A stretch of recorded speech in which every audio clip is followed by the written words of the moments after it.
15th of October. Today is the Hilulah of two great Tsadikim that we talk about them throughout the year in the various classes.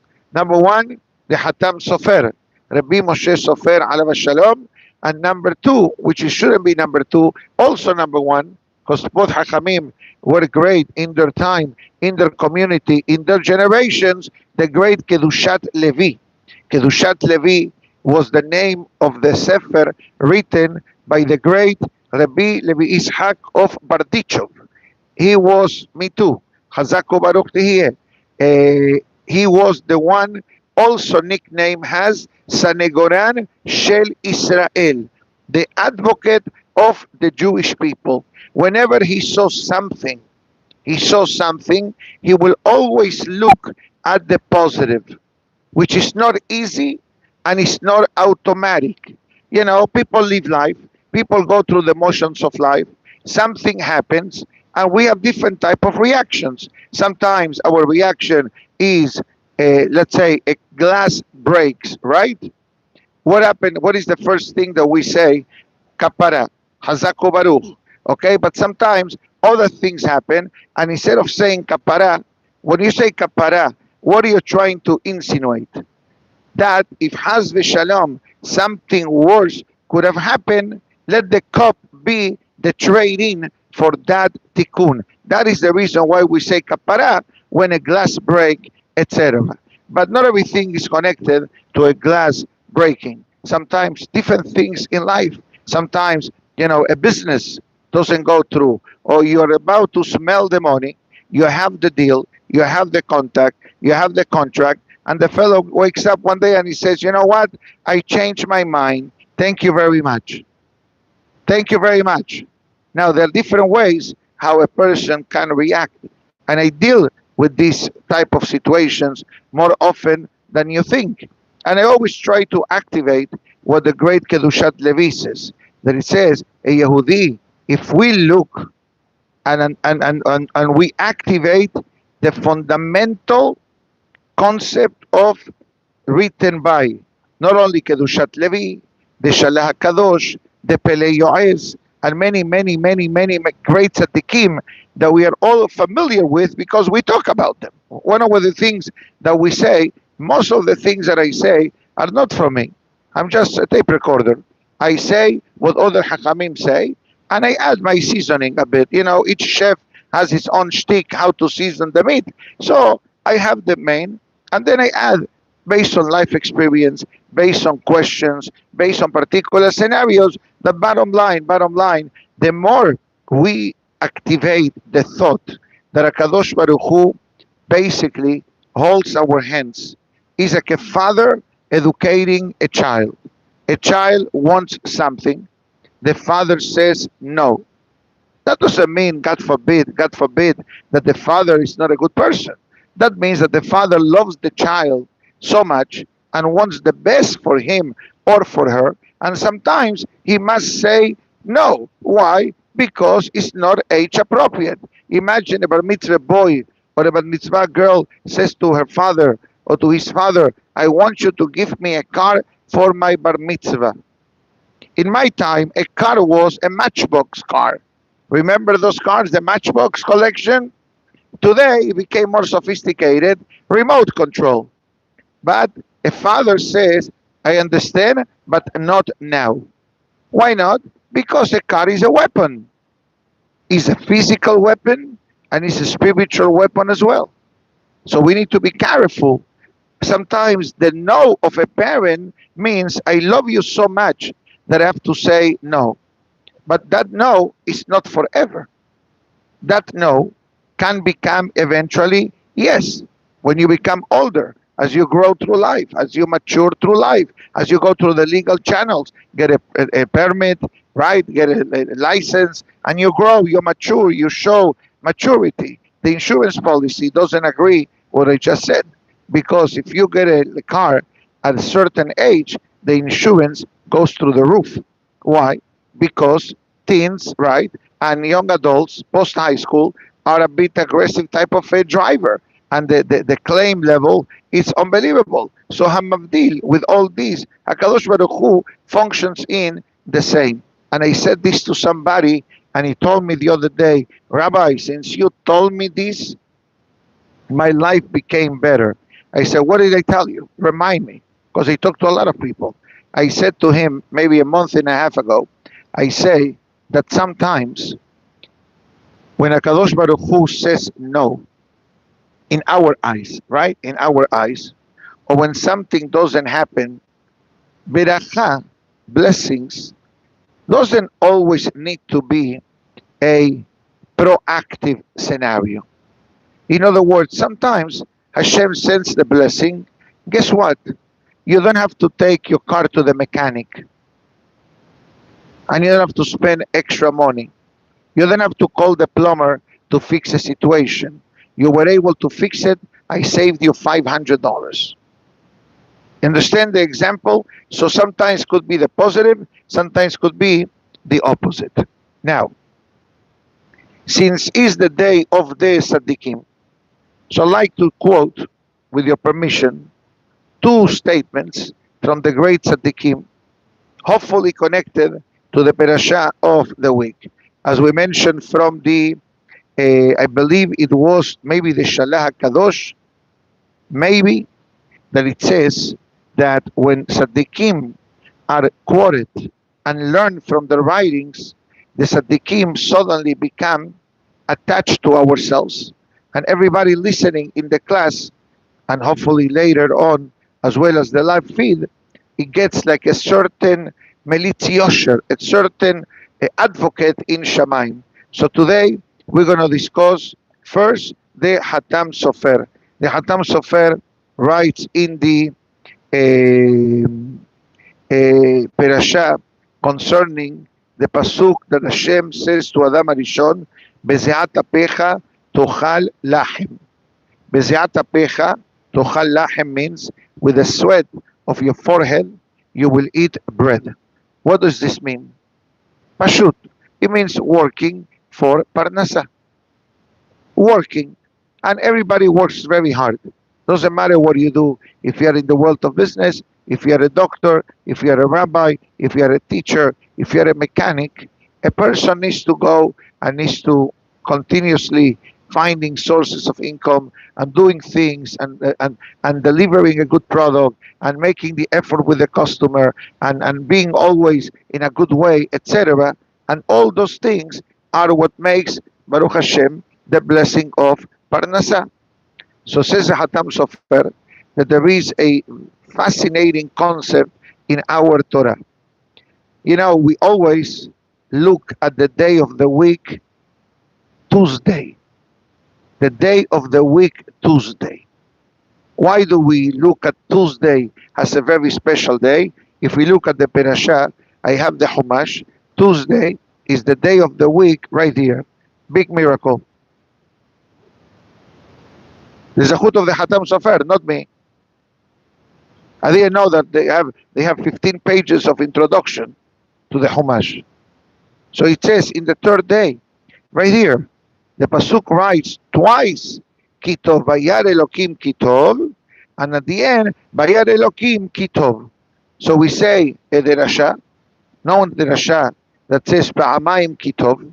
Twice the Torah wrote in the same third day of the creation, meaning the Monday was not complete. Tuesday completed Tuesday and Monday. So we say Tov la Shamayim, Tov la Beriot. It says it's a double dipping beracha. Beracha for heavenly matters and beracha for worldly matters. And when it means Beriot, Beriot means humans to the creation. If it means livelihood, if it means giving birth, if it means opening up a business, if it means when to get married. The other day, I got a question about marriage, and I said to them, it's not an issue whatsoever to get married on that day. Somebody said, no, you should not get married in this day, on that day. I said to them, I know what's written about when to get married, but halachically, it's not a problem that a person gets married any day of the month. As long as it's not a problematic day, if it's not within the 3 weeks that we don't get married according to our tradition, although in Israel, you need to know Many times they do weddings up to Rosh Chodesh Av. In outside of Israel, most of the communities follow the 3 weeks protocol of not getting married, or the Omer. Okay, Tilak Omer, we don't get married, etc. But this is because of obvious halachic reasons. But any other day of the month, as long as halachically is permissible, as long as it's not Shabbat, you can get married. Mosai Shabbat, you should not get married for other reasons, not because of the prohibition of getting married on Mosai Shabbat. No, the reason is because Mosai Shabbat in certain circles could be a scenario of Hilul Shabbat. Problematic if it's from the caterer department and if it's from the preparation of the groom, of the bride, of getting dressed. I know that 40, 50, 60 years ago, Saturday night was the only night that people got married. Sunday. People didn't get married midweek, at least to my recollection. But I remember my father, alav shalom, that he was sent to certain halls in Buenos Aires by Hacham Shhebar. He had like a group of people that he trusted from different synagogues based on the location of the hall, because everybody needed to register the wedding in the rabbinate. Okay, we're going back the 70s. That's what I recall as a child. Okay, the Yetzer Hara is in front of me. The Yetzer Hara already started 15 seconds ago. He's fooling around with the Wi-Fi. So I'm going to disconnect and come back in less than 10 seconds. You see? Now it's a ping pong. I want to shut it off. Thank God. Let me get rid of him. Let me get rid of that. Let me get rid of that. Let me get rid of that. Of course, we're back. Okay, less than 15 seconds. Baruch Hashem. One second. So what happens? So the Hacham, alav shalom, had different people in different shuls because they knew when people were getting married. Okay? And today, Baruch Hashem is almost non-existent. Even in Brooklyn, I don't recall ever getting an invitation that people get married on Saturday. Today, no. Baruch Hashem. Look. Yeah.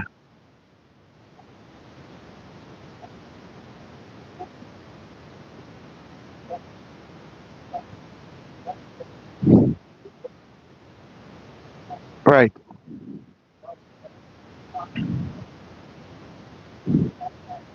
Okay, one second. Shh. No names.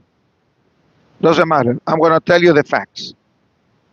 The problem is Hilul Shabbat.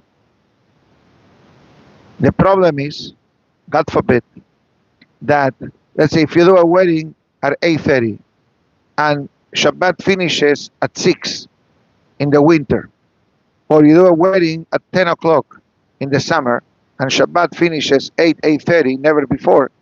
So then when do you have time to go home, get dressed, change, and come on time? So that by default, in the less observant level of community, they will do Hilul Shabbat. So the Hacham, again, we're going back 50 years because I do have childhood memories. And my father will say, go to shul. I'm going to do what the Hacham said to go with my uncle and somebody else. There were a group of 3 soldiers, agents, to different halls in the city. They will walk half an hour, 40 minutes. And what was their mission? That the caterer is not doing any cooking or preparations on Shabbat for the wedding that was going to take place 3-4 hours later. And more than once they caught people, sure. And once the Hakam became involved, you know what that means. More or less. Okay, penalty for 3 months, you don't do community weddings. You have to understand, South America being smaller than America, Hachamim were able to protect the community in a spiritual way that in America is too big to handle. You don't like this rabbi, you go to a different one. You don't like this rabbi, get rid of him, get somebody else. You understand? It's different. And God forbid, I'm not knocking down anybody. I'm telling you what I witnessed back then in the day. Why?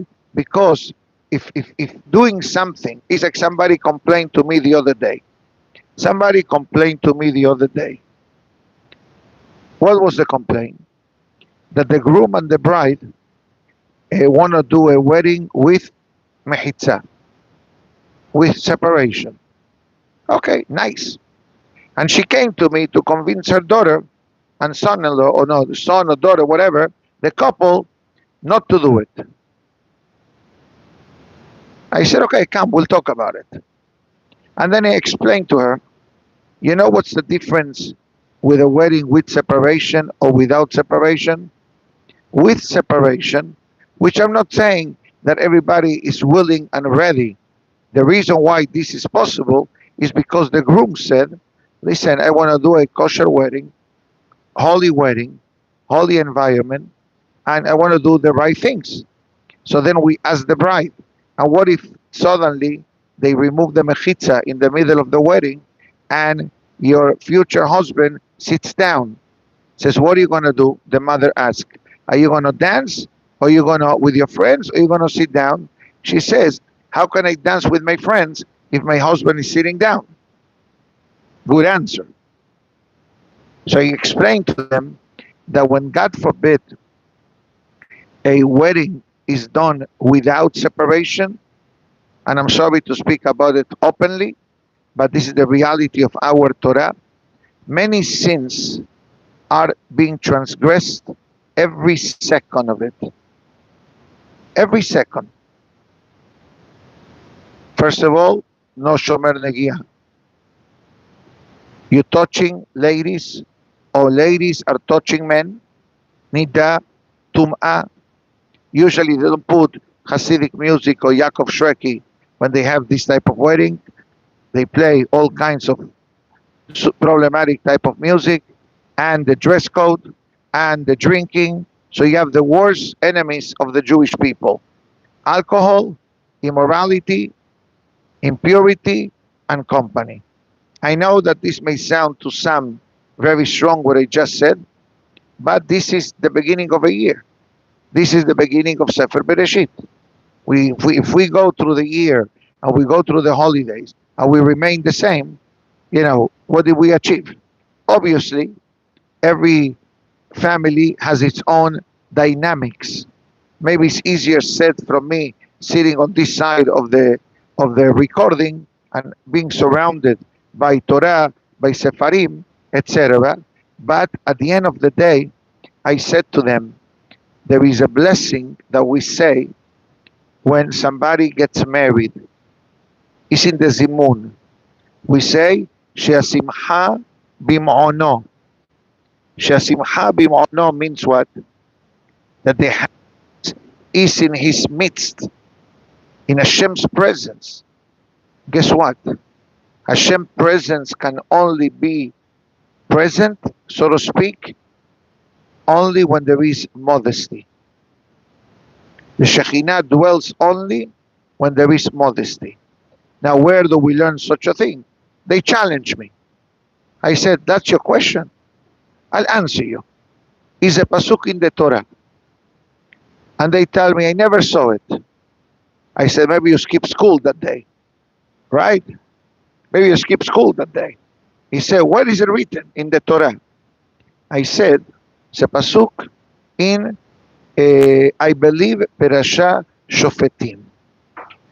The pasuk says, "Velo yira'eh bcha irvat davar, beshav me'acharecha."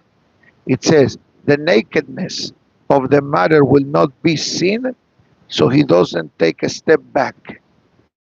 If you look in the commentaries, it says this pasuk is talking about two parameters of Jewish law: the way a person dresses and the way a person speaks. Irvat is what in English? Nakedness, lack of seniut, modesty. I don't have to expand due to the minor audience that we have in the room, but you understand what I'm trying to say. Okay? That's number one. That's the reason why there is a concept of modesty. Modesty is not only the way we speak. Modesty is the way we dress. Yes, in many cases, it's more applicable to the ladies than the men. But we're talking about a mixed wedding. You understand the environment that causes and the dress code that causes also causes men to look at the opposite gender when they are married, and the dress code is provocative. You have what I'm trying to say, and one thing leads to the other. So the pasuk says there is another thing that causes Hashem to stay back from the person. Irvat davar, the way a person talks. Because davar means dibur. So you can talk well dressed or you can talk naked. What does it mean talking well dressed? Very simple. You talk properly, respectful, clean, suitable. You are trying to be thoughtful on the forbidden types of speeches that we may have, if it's gossip, slander, vulgarity, profanity, the way people talk without filters. So it says if a person has a filter when they talk, the Shekhinah feels attracted. If God forbid the filter is gone, the Shekhinah says, we're not in the same page. After I said this to this family, happy ending. They agreed. They understood. Even though internally they were not that happy, you know what they tell me? No, if they're going to know that it's a separate wedding, some people may not come. I said, guess what? You save money. And if somebody decides not to come because you want to do the proper type of wedding, mahila, mahila. That's why many weddings, what they write at the bottom, please dress modestly. Why they write such a sentence in the invitation? Code. It's a code word. It says, we try to do the right thing. Help us. Help us. Okay? Now, going back to the Hatam Sofer. So because of the tree of the third day of the creation, that Pa'amayin Kitov, it's written, so it says that there is a great concept, Lahazor al Parnasato, and he brings a very interesting Hidush. The Gemara writes, Kasha Parnasato Shel Ha'adam Kekeriat Yam Suf. It's difficult, the livelihood of a person, like the splitting of the Yam Suf. The Gemara writes, Kashe Zibugo Shel Ha'adam Kekeriat Yam Suf. Difficult is the suitable match for a person like the splitting of the Yam Suf. So interesting enough, there are two matters connected to the splitting of the Yam Suf. Livelihood and getting married. And the question is, why specifically these two matters are connected to Yam Suf? What did Yam Suf do 3,300 years ago? That till today, the Yam Suf is telling us, remember that I split it on the 7th day of Pesach in the year 2448, and coming back through marriage and the splitting and the Parnasa. So I like to say the following.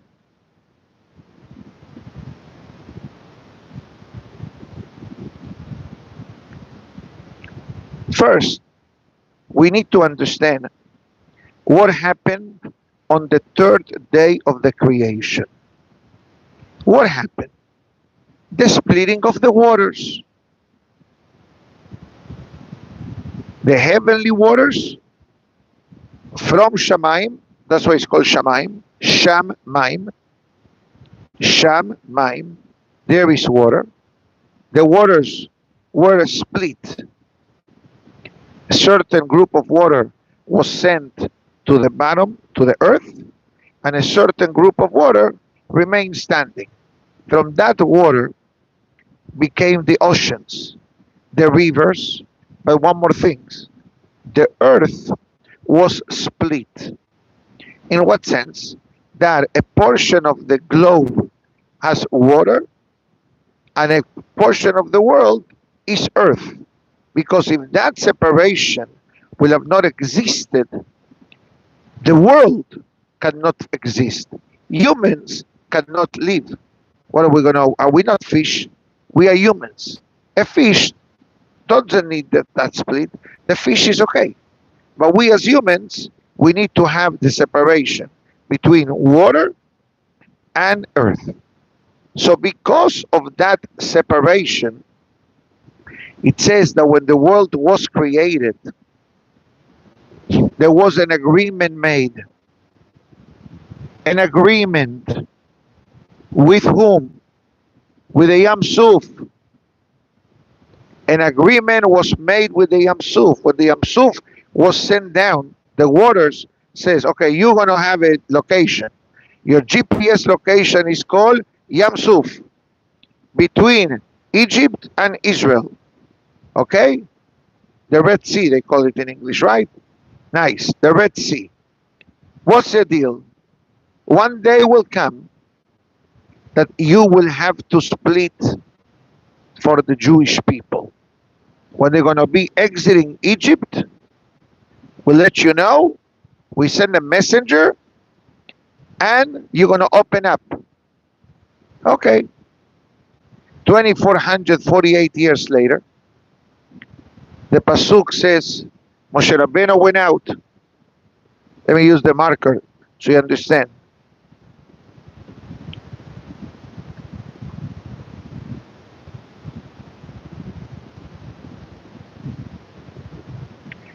Moshe Rabbeinu comes out.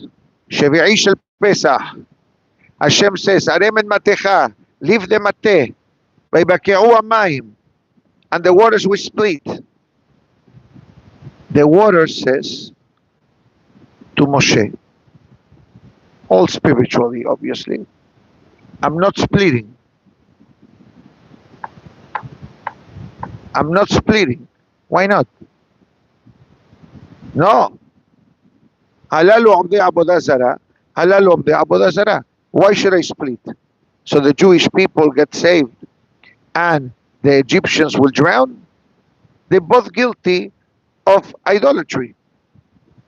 Bottom line, Moshe says, if you don't do it, we have an agreement. Where is that agreement? In the Pasuk. The Pasuk says, Vayashov hayam le'etano. Etano means to its strength. We say letenao, to its condition.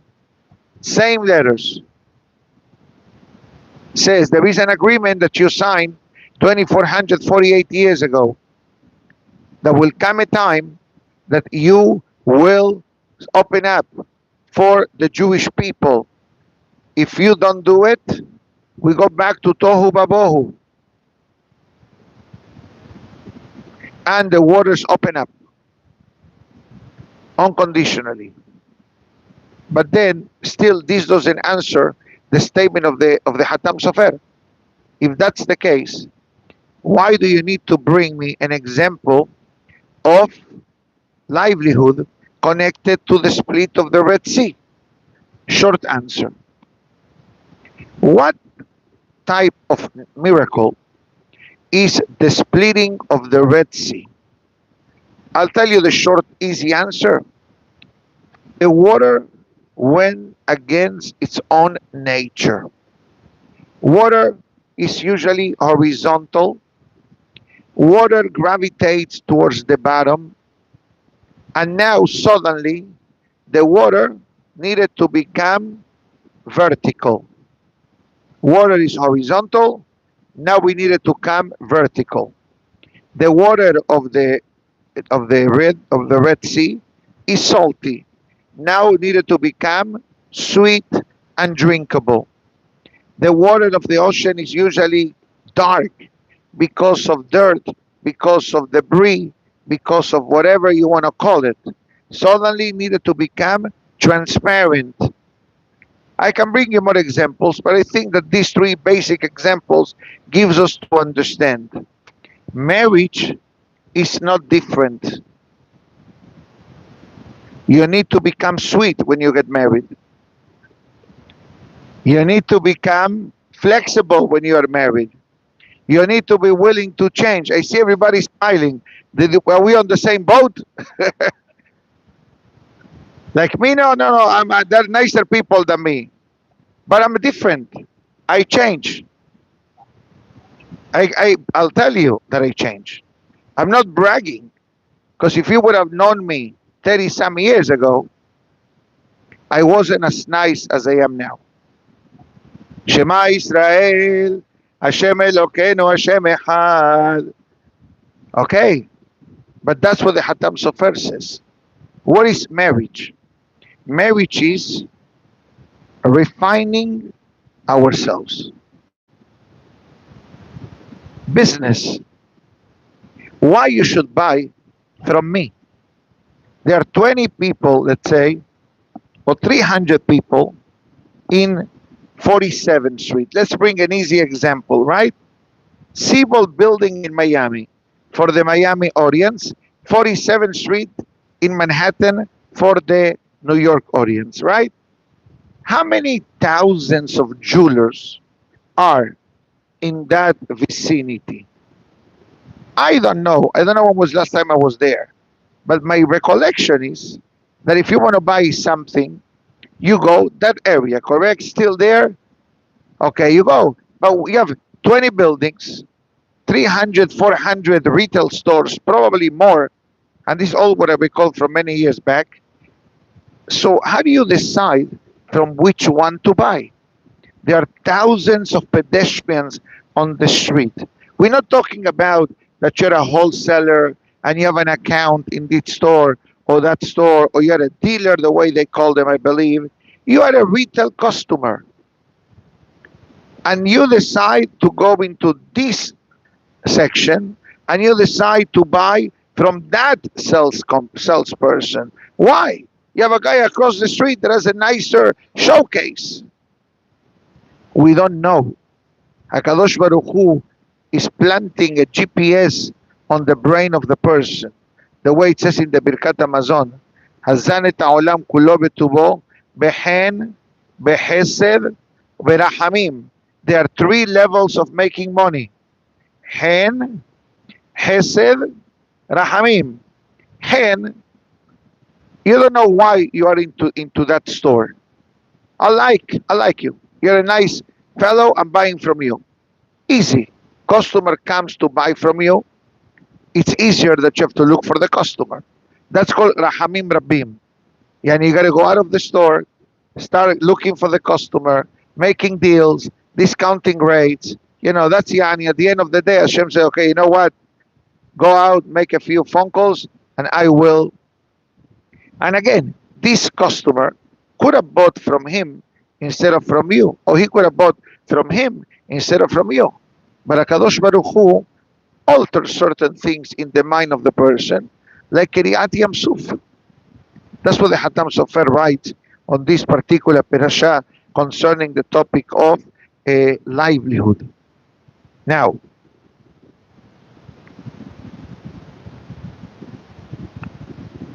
where was it? Right here. Okay. Let's go next. I saw it.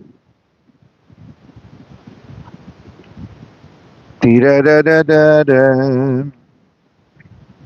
me look at the index. I forgot to mark it.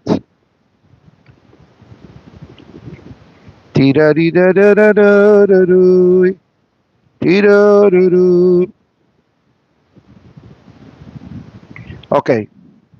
We know when it came to the creation of mankind, the Pasuk utilizes a very interesting language. The Pasuk says, right here, Naaseh Adam Besalmenu Kidmutenu. I'm going to explain. I'm going to explain. The pasuk says, "Let us make men in our format and in our image." Rashi is bothered by the language. He says, I don't understand. If Hashem is creating the human, shouldn't the verse say, I will make in my image, in my format? But the pasuk says, let us make us. Hashem didn't have partners in the creation. Rashi says, beautiful answer. The language of Rashi is, Mikan אתה לומד an tavanuto shel HaKadosh Baruch Hu. God is teaching us humility. That there is no shame, it says, there is no embarrassment that a senior, a big adult, checks with the youth. You have. You get it? Now, funny story, nothing funny about it. But later on in history, there was a very challenging event for the Jewish people. You know when? When this king from Egypt selected the 72 sages, right, to translate the Torah to Greek, the 8th day of Tevet. What happened? Miracle of miracles.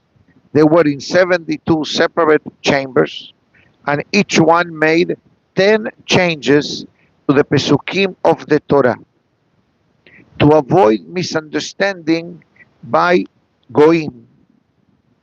One of the changes was this Pasuk that I just quoted. What they wrote, instead of Na'aseh Adam Besalmenu Kedmutenu, let us make men, they wrote, E'aseh Adam, I shall make men.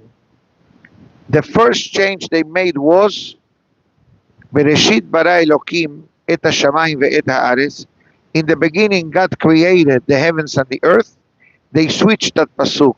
They wrote Elokim bara Bereshit et hashamayim ve'et haaretz. God created in the beginning the heaven and the earth. For what purpose? To avoid the Gentiles to misunderstand that Bereshit could mean something, someone.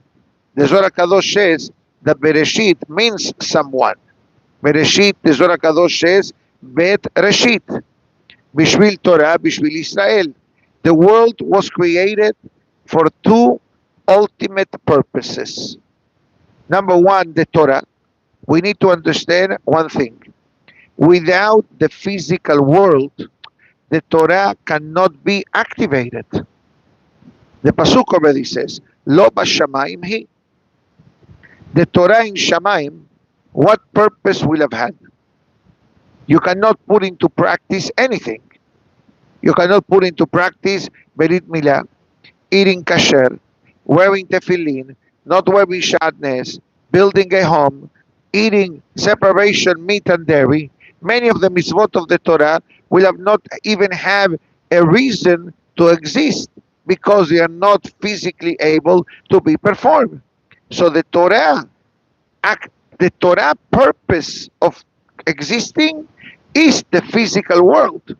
So far, so good. And that's why the Zohar HaKadosh says, Istakal be'oraita ubarayat alma. God created the world by looking at the Torah. The Torah is called the blueprint of creation. But there is another problem. Who is going to follow the Torah? Okay, you created the world. You created the Torah. You have the Torah. The Torah was created before the world. So you look at the Torah, you created the world. Hazaku Baruch. But then, who is going to activate? I need the battery. You have a remote control. You have the car, but you're missing batteries. Will it ever work? It will never work, correct? If you want to charge your phone and you don't have the 599 wire, you have the outlet on the wall, you have the cell phone, but you're missing the connector. So who is that connector, says the Zohar HaKadosh? Am Israel. That's it. What about the rest of the world? Short answer. Shiva mitzvot b'nei Noach, which is the end of this week's parasha. I know it's very short for Bereshit. Simchat Torah finished a day ago. But this Shabbat, at the end of Parasha Bereshit, finally what God says, V'noach matzachem b'nei Hashem. I like Noah. I don't like anyone else. We'll save Noah for next week. B'ezrat Hashem, we have a full week to talk about Noah, Beli Neder, and just if I don't, I'll do it towards the end of the week, closer to the Parasha. But it's like a combination package.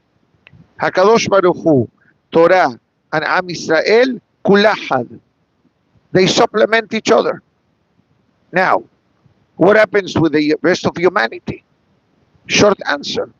Shiva mitzvot b'nei Noach. The 7 Noahide laws. That's simple. That's why the Halakha writes, whenever a Gentile wants to become a Jew, your first rule is telling them, do not convert. Do not convert. Why not? Because it's not easy. It comes with a lot of different scenarios. And I'm telling you this from rabbinical experience. I deal with this. Although we don't deal with this, but we deal with this type of situations. And they ask, and they call me. They know I speak Spanish, I speak a few languages. They see me in YouTube or in iTorah, whatever. And sometimes I get these requests. And I answer very politely. No need to change. Stay who you are. He's not going to separate you from your family. He's not separating you from your wife and children, or your parents, or your relatives. You can go out without thinking twice. You can eat anywhere. Goyim don't have loss of kashrut, especially if you live in a certain town or certain city that does not have a community a support system. And let's put for a minute the edict of the community, okay? But I'm talking about to the global audience, so to speak. So if you don't have the right environment and the right surroundings, it can be a recipe for disaster. So what do? You don't do. You fulfill the 7 Noahide laws, Shiva mitzvot b'nei Noach, which it's written in the Sefarim HaKedoshim that any Gentile that does follows the 7 Noahide laws, there is a special place in Gan Eden for them. It's not Gan Eden is not exclusive for the Jewish people. When they talk about paradise, we're not talking about the Islam paradise with the nonsense of a welcoming committee of the opposite gender. Okay? Leave it. I don't go further. I don't have to give pirush on that sentence. In Shamayim, there is different chambers of Gan Eden. One chamber is Hasidei Umot HaOlam, the righteous people of the world. Those who follow the 7 Noahide laws. Those who protect the Jewish people, that save Jewish people. And history has a lot of heroes that in the moment of truth, Second War, Holocaust, Inquisition, etc., they step up to the plate and they protect the Jewish people. And the Gemara writes, Hashem does not leave any open invoices. Now, one midah, and I finish with this, and I'll tell you a short story connected to the Kedushat Levi, which is the Yortzeit today. Kedushat Levi of Bardichov, Alav Shalom. So there is a midah that is part of the DNA of a Jew. Obviously, if you look at the Sefer Tsadikim, it gives you a whole list of what should invest in and what we should stay away from. It's all related to character traits, the personality of the person. And it's like 25 chapters, very easy reading, but it goes straight to the point. Straight to the point, beautiful messages that tells you what to gravitate to and what to stay away from. So one of the things is stay away from lying, stay away from deceitfulness, and gravitate towards the truth. Emet. Why specifically Emet? First of all, Emet is our Torah. Moshe Emet, Torah to Emet. That's easy.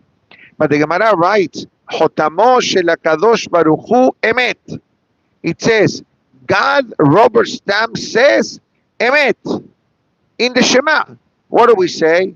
Ani Hashem Elokechem, Asher Hotzeti Alechem, Ani Adonai Elohechem, Emet. Emet. B'yasiv v'nachon, Emet. We say Emet Shatahu, Emet Shatahu Rishon, Emet, Emet. Emet is part of the DNA of a Jew. So it was a story with a Kedushat Levi. There was one day, Tisha B'Av. He's walking home from the synagogue and he sees a Yehudi eating not kasher on the day of Tisha B'Av.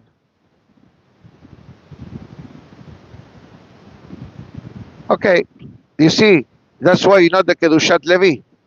Kedushat Levi step up to the plate. And he sees him after he left the restaurant and he says, how are you? Baruch Hashem, Rabbi, Baruch Hashem, everything is wonderful. Do you know that is Tisha B'Av today? Of course, Rabbi, I know it's Tisha B'Av today. And do you know that on Tisha B'Av we fast, we don't eat? Of course, Rabbi, I know that we fast and we don't eat. And do you know that that restaurant was not kasher?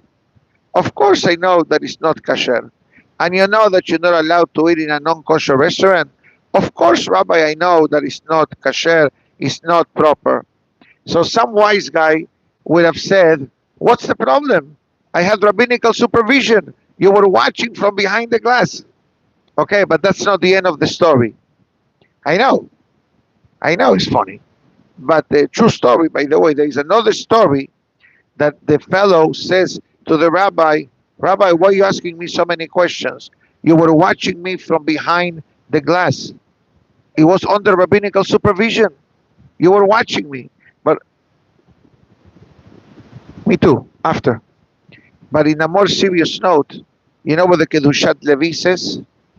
He turns to HaKadosh Baruch Hu and it says, look at the honesty of a Yehudi. Even though that he's doing an avon, even though that he knows that he's doing wrong, yet he did not want to lie. He wanted to say the emet. He could have said, oh, thank you so much, Rabbi.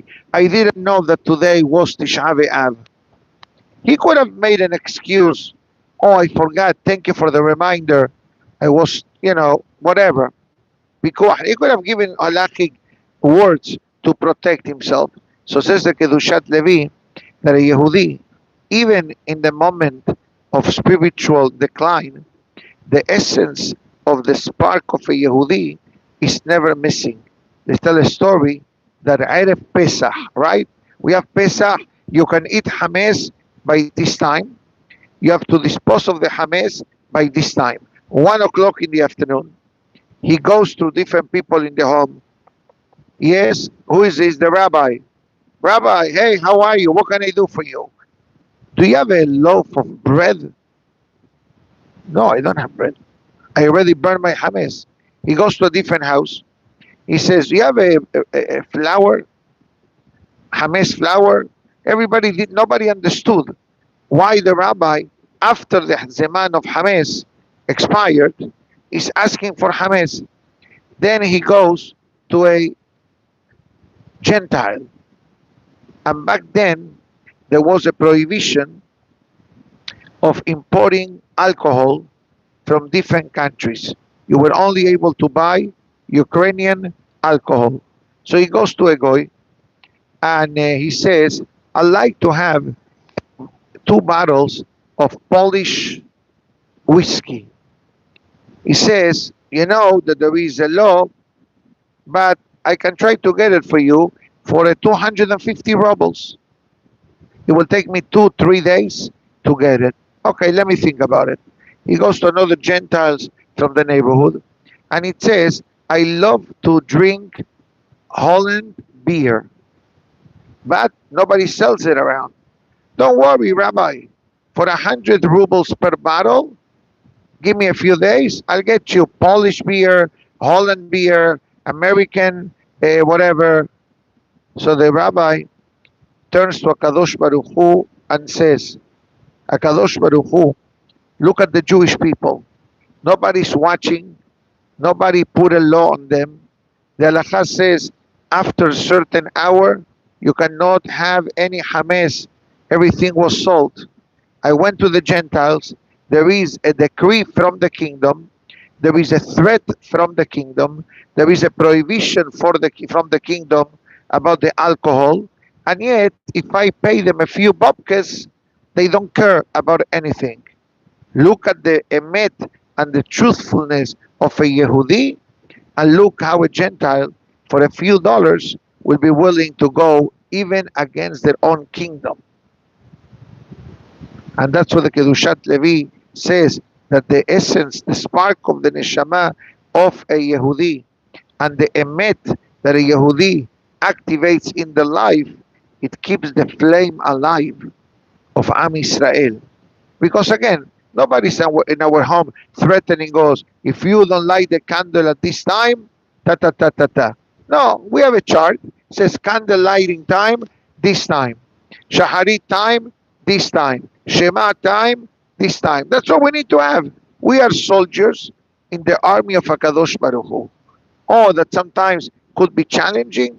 Of course, nobody says no. But obviously, the more Torah a person learns, and the more Torah or Yirat Shamayim the person develops, so the easier it becomes. Obviously, in the beginning could be a bit challenging for many people, but as we go in the pathway of Torah, definitely spiritual matters become a bit easier to follow. Doesn't mean that is always an easy ride. No, because we all have our own personal scenarios, challenges, background, situations. But guess what? After darkness comes light. That's what the parasha says in Bereshit. Vayhi erev, vayhi boker. If things get dark, remember that after sunset comes sunrise. Sunset, darkness, sunrise. This is a lesson for life. Be'ezat Hashem, we have a magnificent Shabbat Bereshit. Tizku Shanim Rabot, everybody. And Be'ezat Hashem, we'll see each other a bit later. Baruch Adonai Le'olam, Amen Be'amen. Rabbi Hananiah ben Akashia Omer, Tzah Kadosh Baruch Hu lezakot et Israel lefichach